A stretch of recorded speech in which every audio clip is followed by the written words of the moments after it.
Mama, good morning, Concept Menemoli. I feel it to Tikasobena. Kwa ena, amenendi to Mulingati Ife. Dzulo zinakuvurana kwambiri. Ifine iende dzulo ndivura kwambiri. Ineyo zonse zimene zimachitika ku bingu mene kundithu inende was like senally active.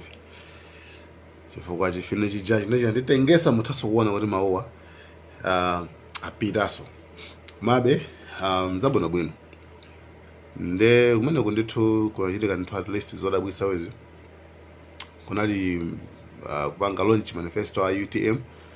Koma chimene chinaoneka kuti kumene kusiyana ndi nthawi zonse nchonena kuti mayi Mary Chilima mayi amene wa nthawi zonse samapezeka nawo ku zochitika za UTM masose zimakhudza komanso amakanisisa kwambiri nkhani yokhuzana ndi kutengapo gawo. Anthu ana maripoti anamveka kuti anthu amapanga approach kwambiri makuti komano definitely waje ndithu amapanga turn down komanso titha kuwamvesesa mbali yawonso. Komano dzulo usiku ndithu pa manifesto pa kulaunch imene analipo ndithu iwowa ndithu analipo ngakhale kuti sanatulutse word iliyonse. Komano her presence kupezeka kwawo ndithu kwa pene papa ndithu kuli ndi uthengaso wabadladera. Nde anyway tione kuti kutsogolo kuno zikhale zolani. Komano ndikhulupirira kuti I think sakufuna kutengapo mina gawo mbali khoza ndiza maudindo yanchana zina koma muna afuna ngomuna kungopanga participate just to honor the husband, the late husband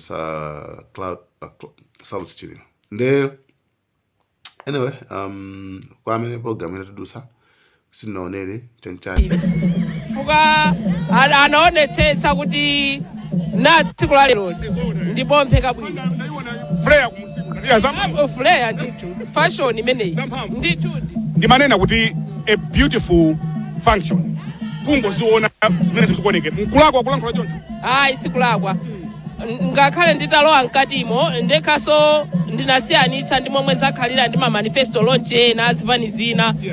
Ukalowa mkatimo momwe mukuonekera setup yake zachizunguzungu ndithu mkatimo mulibe ng'oma. Titha kunena kuti ng'oma mulibe ng'oma ili panja pano. Mulibe ng'oma akuimba nyimbo ndithu zachizungu. Moti ntangolowa kumene nazachitote manifesto launch ngati ku America chifukwa momwe apangira setup yake tsedina ayika ndithu adya menemo komanso momwe ayikira ndi zadongosolo ndikukhulupirira kuti momwe ayikira matebo and it's invitational sikuti ungangolowa kuti aine wa UTM basi kungolowa basi kukhalakhala menemo momwe apangira ndithu setup yake ndi zinthu zoti zakachizunguzungu choncho ayika ndithu dina setup nyimbo zomwe kuzikuimbidwa mkatimo ndizosiyana ndi zomwe zikuimbidwa panja pano pali zachipani mkatimo ayika ndithu kuti full band kukhala jazz pamenepo paliso ndithuso enaso akuimbaso nyimbo pamenepo talokolo tachizunguzunguso pomwepo osayang'ana the greater good ya dziko. Ineyo ndifuna ndapempha Malawi lero madzulo ano kuna kuti sizoona anthu amene anabwera pombuyomo alephera mukavoterese pa 16 September. It doesn't make sense.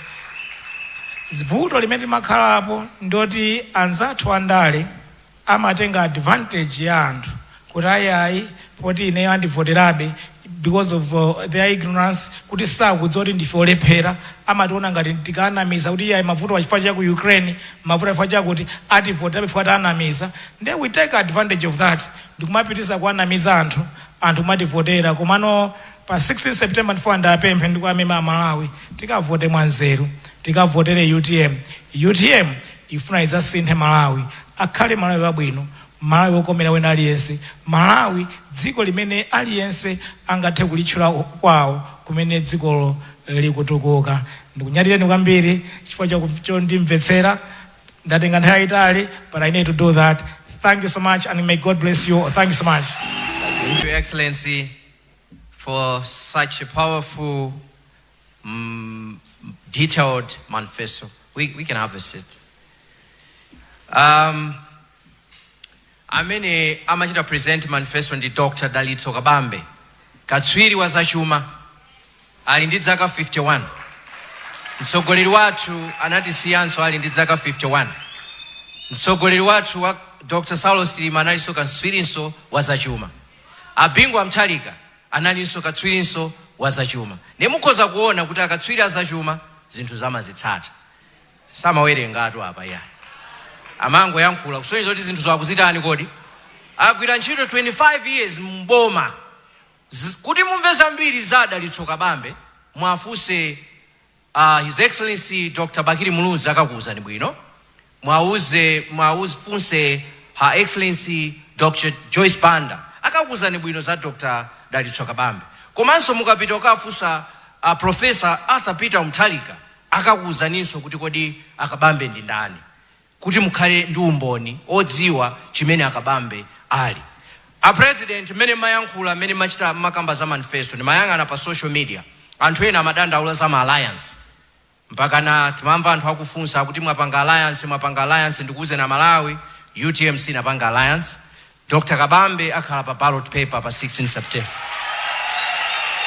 Ndemene makamba ndi maona pa social media. Anthu ambiri amene anali asanasankhe president omuvotera akuyankhula pakadali pano. Mukhoza muyang'ane ma Facebook mwanumo anthu akupanga chiganizo akuti omuvotera ndampeza. Kusonyeza onena kuti alliance yathu ife a UTM tipanga ndi Amalawi onse amene atopa ndi umphawi, Amalawi onse amene atopa ndi njala, Amalawi onse amene akusowa ntchito, Amalawi onse amene akufuna chilungamo, Amalawi onse amene nkhani yakuchikangawa ikuakhudza akufuna adzadziwe chilungamo. Apanga nafe alliance lero. Kusonyeza kuti lero tapanga alliance ndi Amalawi opitira 10 million Malawi mu.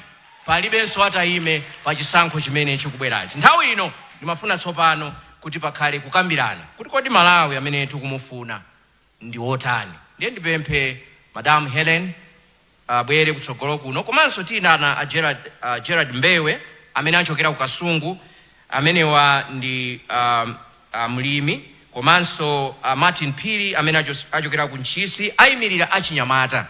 Ndiyitanenso Victor Chipothia amene ndi political analyst kuti abwere kutsogolo kuno adzakambirane nkhani ya the change Malawi needs. The change Malawi needs. Akubwera tipatseni nyimbo ija ya Kabambe.